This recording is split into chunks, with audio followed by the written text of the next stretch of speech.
हाय दोस्तों, मैं सुबोध कुमार आपका स्वागत करता हूं आपका अपना यूट्यूब चैनल जिसका नाम है जीके भारत बिहार पर। तो आज हम पढ़ेंगे कॉन्स्टिट्यूशन का एक पार्ट, अनुसूची के बारे में। क्या है अनुसूची? इससे बहुत सारे सवाल जो एग्जाम में पूछे जाते हैं उन्हें हम कवर करेंगे। तो पहला सवाल क्या है कि अनुसूची, जो कि मूल संविधान में अनुसूचियों की संख्या कितनी थी और वर्तमान में अनुसूचियों की संख्या कितनी है। ये दो सवाल। तो मूल संविधान में जो था अनुसूचियों की संख्या 8 था। कितना था? 8। और वर्तमान में कितने हैं? तो 12। यहाँ से दो क्वेश्चन क्लियर। मूल संविधान में कितने? तो 8 अनुसूचियां। वर्तमान में कितने? तो 12। क्लियर। अब आइए दोस्तों देखते हैं पहला, दूसरा, तीसरा इसको किस तरह से ज्वाइंट करके हम लोग पढ़ेंगे और याद हो जाएगा। इसको देखिए, पहला, दूसरा और तीसरा को एक साथ पढ़ना है। पहला, दूसरा और तीसरा को एक साथ पढ़ना है। पहला में क्या वर्णन किया गया है? पहला में किया गया है कि भारत जो क्या है, राज्यों का संघ है। भारत क्या है? राज्यों का संघ, जिसमें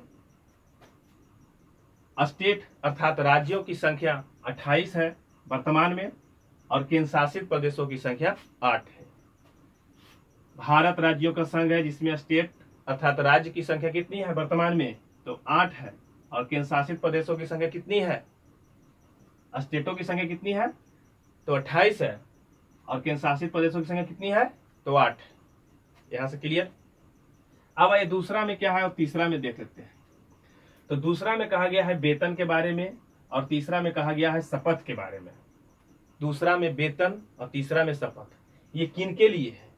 वेतन जो है, जैसे कि राष्ट्रपति, राज्यसभा के सभापति, लोकसभा के अध्यक्ष, उच्चतम न्यायालय के न्यायाधीश, उच्च न्यायालय के न्यायाधीश आदि, इन्हीं लोगों के वेतन के बारे में बताया गया है तथा इन्हीं लोगों के शपथ के बारे में बताया गया है।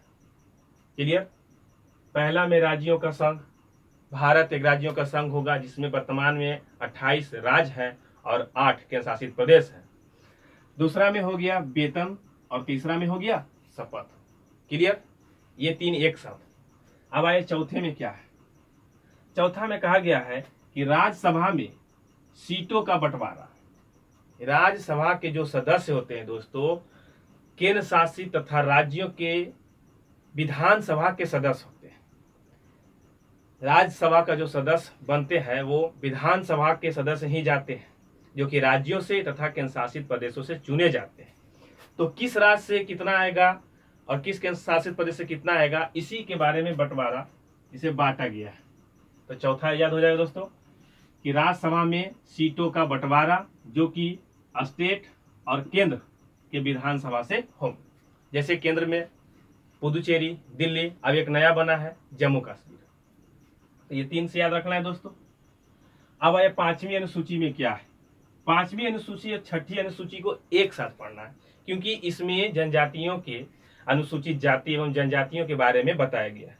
तो कभी सवाल आता है कि किन दो अनुसूचियों में जनजातियों का वर्णन मिलता है, तो पांचवी और छठी दोनों में। इसको किस तरह से याद रखना है दोस्तों कि पांचवी जो है, पूरे भारत में अनुसूचित जाति एवं जनजाति की प्रशासन की व्यवस्था की गई है। पांचवी में क्या है? पूरे भारत में अनुसूचित जाति एवं जनजाति की प्रशासन की व्यवस्था। वहीं पे छठी अगर देखा जाए तो छठा में क्या कहा गया है कि खासकर 4 पूर्वोत्तर राज्य, खासकर 4 पूर्वोत्तर राज्य जिसके जनजाति प्रशासन की व्यवस्था किया गया। पांचवी में पूरे भारत भर में अनुसूचित जाति एवं जनजाति की प्रशासनिक व्यवस्था। छठी में अगर बोला जाए तो इधर से 6 हो गया, इधर से 4 लगा देना है। छठी में 4 पूर्वोत्तर राज्य को मुख्य रूप से जो है जनजाति प्रशासन की व्यवस्था की गई है। अब वो कौन कौन है उसको देखना है। तो एक हो गया असम, मेघालय, मिजोरम और त्रिपुरा। असम, मेघालय, मिजोरम, त्रिपुरा। इसको एक ट्रिक से याद रखना है दोस्तों। इसका एक ट्रिक है एटीएम स्क्वायर। इसका मतलब हुआ, ए के मतलब हो गया असम, टी का मतलब हो गया त्रिपुरा, और एक यम का मतलब हो गया क्या? मिजोरम, और एक का यम का मतलब हो गया मेघालय। असम, त्रिपुरा, मिजोरम और मेघालय। क्लियर। लेकिन यह ध्यान रखना दोस्तों, कभी कभी ऑप्शन में आपको मणिपुर दे देगा तो उसको छांटने का रहता है। जैसे यह ऐसा एटीएम है जिससे मनी नहीं निकलता है, क्लियर, अर्थात मणिपुर इसमें नहीं है। अब आइए दोस्तों देखते हैं 7वीं अनुसूची। 7वीं अनुसूची बहुत ही आसान है, क्योंकि 100 से 7 होता है और 7 से सूची होता है। अर्थात हमारे संविधान में सूची का जो वर्णन है वह कितनी अनुसूची में है, तो 7वीं अनुसूची में है, क्लियर। 7 से 7, 7 से सूची। जो सूची है दोस्तों वो 3 प्रकार की सूचियों का वर्णन है।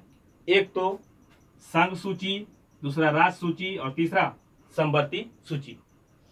तो संघ सूची में जो कानून बनाने का अधिकार है वो सिर्फ केंद्र सरकार को है, और राज्य सूची में कानून बनाने का अधिकार जो है केवल राज्य सरकार को है, और समवर्ती सूची में कानून बनाने का जो अधिकार है राज्य सरकार और केंद्र सरकार दोनों का है। अगर दोनों में मतभेद होता है समवर्ती सूची बनाने में, तो मुख्य जो है भूमिका केंद्र सरकार की मानी जाएगी। केंद्र सरकार के द्वारा बनाया गया कानून ही समवर्ती सूची में सबसे उच्चतम माना जाएगा। क्लियर हो गया, तो 7 से सूची हो गया। अब बात होता है कि इसमें कुछ विषयों से सवाल पूछा जाता है कि वर्तमान में कितने विषय हैं और पूर्व में अर्थात पहले कितने विषय थे, उसको देख लेते हैं। तो संघ सूची में प्रारंभ में 97 विषय था, वर्तमान में कितने हैं, 100 विषय।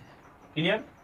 राज्य सूची में पहले 66 विषय था, वर्तमान में कितने हैं, 61 है। समवर्ती सूची में पहले 47 विषय था, वर्तमान में कितने हैं, तो 52 है। इसको याद रखना है दोस्तों, 97 3 बढ़ा अर्थात संघ में 100 हो गया। राज्य में कितना था, 66, वर्तमान में कितने हैं, 61। समवर्ती सूची में पहले कितना था, 47, वर्तमान में कितने हैं, 52 है। यही 61 जो 66 से 61 हुआ दोस्तों, यही 5 निकल कर जो है समवर्ती सूची में चला गया। क्लियर हो गया। तो उम्मीद है दोस्तों ये समझ में आ गया, पहला, दूसरा, तीसरा, चौथा, 5वां, 6ठा और 7वां क्लियर हो गया। अब आइए दोस्तों देखते हैं 8वां, 9वां, 10वां, 11वां और 12वां। ये बहुत ही आसान है दोस्तों, इसको किस तरह से याद रखना है। 8वां को याद रखना है। 8वां में क्या है, 8वीं अनुसूची में जो है भाषा का वर्णन है। 8वीं अनुसूची में भाषा का वर्णन है। इसमें डायरेक्टली पूछा जाता है कि किस अनुसूची में, संविधान के किस अनुसूची में जो है भाषाओं का वर्णन है, उल्लेख है, तब आंसर लगाना है कितना, 8वां अनुसूची में। क्लियर। लेकिन इससे 2 सवाल और बनते हैं। पूछा जाएगा कि मूल संविधान में जो था भाषाओं की संख्या कितनी थी, अनुसूची 8 में तो 14 थी, ठीक है, 14। वर्तमान में कितने हैं, तो 22 है। क्लियर। 15वीं भाषा, 14 भाषा पहले था, 15वीं भाषा सिंधी। तो ये भाषाओं के बारे में एक अलग से जब संविधान संशोधन बताएंगे तो उसमें बताएंगे। फिलहाल इतना याद रखना है कि पहले 14 भाषा था, वर्तमान में कितना है, 22 है। अब आइए 9वीं अनुसूची में देखना है दोस्तों। 9वीं अनुसूची में क्या है, भूमि सुधार अधिनियम। 9वीं अनुसूची जो कि पहले मूल संविधान में नहीं था, यह किया गया है 9वीं, 10वीं, 11वीं और 12वीं, ये 4 जो अनुसूचियां हैं दोस्तों, इसको संविधान में संशोधन करके लाया गया है। तो 9वीं अनुसूची में क्या था, क्या है, तो भूमि सुधार अधिनियम है। क्लियर। जो कि संविधान के प्रथम संविधान संशोधन 1951 में किया गया। इसी के अंतर्गत जो है 9वीं अनुसूची को जोड़ा गया। प्रथम 9वीं अनुसूची, भूमि सुधार अधिनियम, प्रथम संविधान संशोधन 1951। क्लियर। 10वां में क्या है दोस्तों, इधर है 10, इधर है दल बदल, अर्थात 10वां अनुसूची जो है कब लाया गया, तो 52वां संविधान संशोधन 1985। 52वां संविधान संशोधन 1985 के तहत 10वीं अनुसूची को जोड़ा गया। तो 10वीं अनुसूची का संबंध किससे है, तो दल बदल कानून। दल बदल कानून, दल बदल 52वां संविधान संशोधन कब, 1985। क्लियर। इसको याद रखना दोस्तों, 10 से 10, 10 से दल बदल। क्लियर हो जाएगा। होता था क्या कि चुनाव से पहले, चुनाव जब हो जाता था तो जो भी संगठित होकर जो पार्टी होते थे वो एक दूसरे पार्टी में जाते थे, कभी वापस फिर दूसरे पार्टी में चले गए। जैसे कि एक व्यक्ति थे आयाराम और गयाराम, वो क्या किए थे कि एक दिन में 11 पार्टी चेंज किए थे। तो इन्हीं परेशानियों से बचने के लिए दल बदल कानून लाया गया, जिसके तहत क्या हुआ कि अगर आपको दल बदल करना है तो चुनाव से पहले करिए, बाद में करने से आपकी सदस्यता रद्द हो जाएगी। यह हुआ दल बदल कानून। तो 10वां दल बदल 52वां संविधान संशोधन 1985। क्लियर। 11 बहुत ही आसान है, ग से 11, ग से ग्राम पंचायत। क्लियर। पंचायत की व्यवस्था किया गया है। यह जो है 73वां संविधान संशोधन 1992 में लाया गया था। पारित कब हुआ था?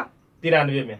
दो तरीका से याद रखना, कभी 92 देगा, कभी 93 देगा। ऐसा प्रॉब्लम इसलिए आता है क्योंकि यह जो है नियम लाया गया था 92 में और पारित हुआ था 93 में। तो कहीं आपको 92 दिया जाएगा, कहीं आपको 93 दिया जाएगा। तो लागू कब हुआ? तो 93 आंसर लगा देना है।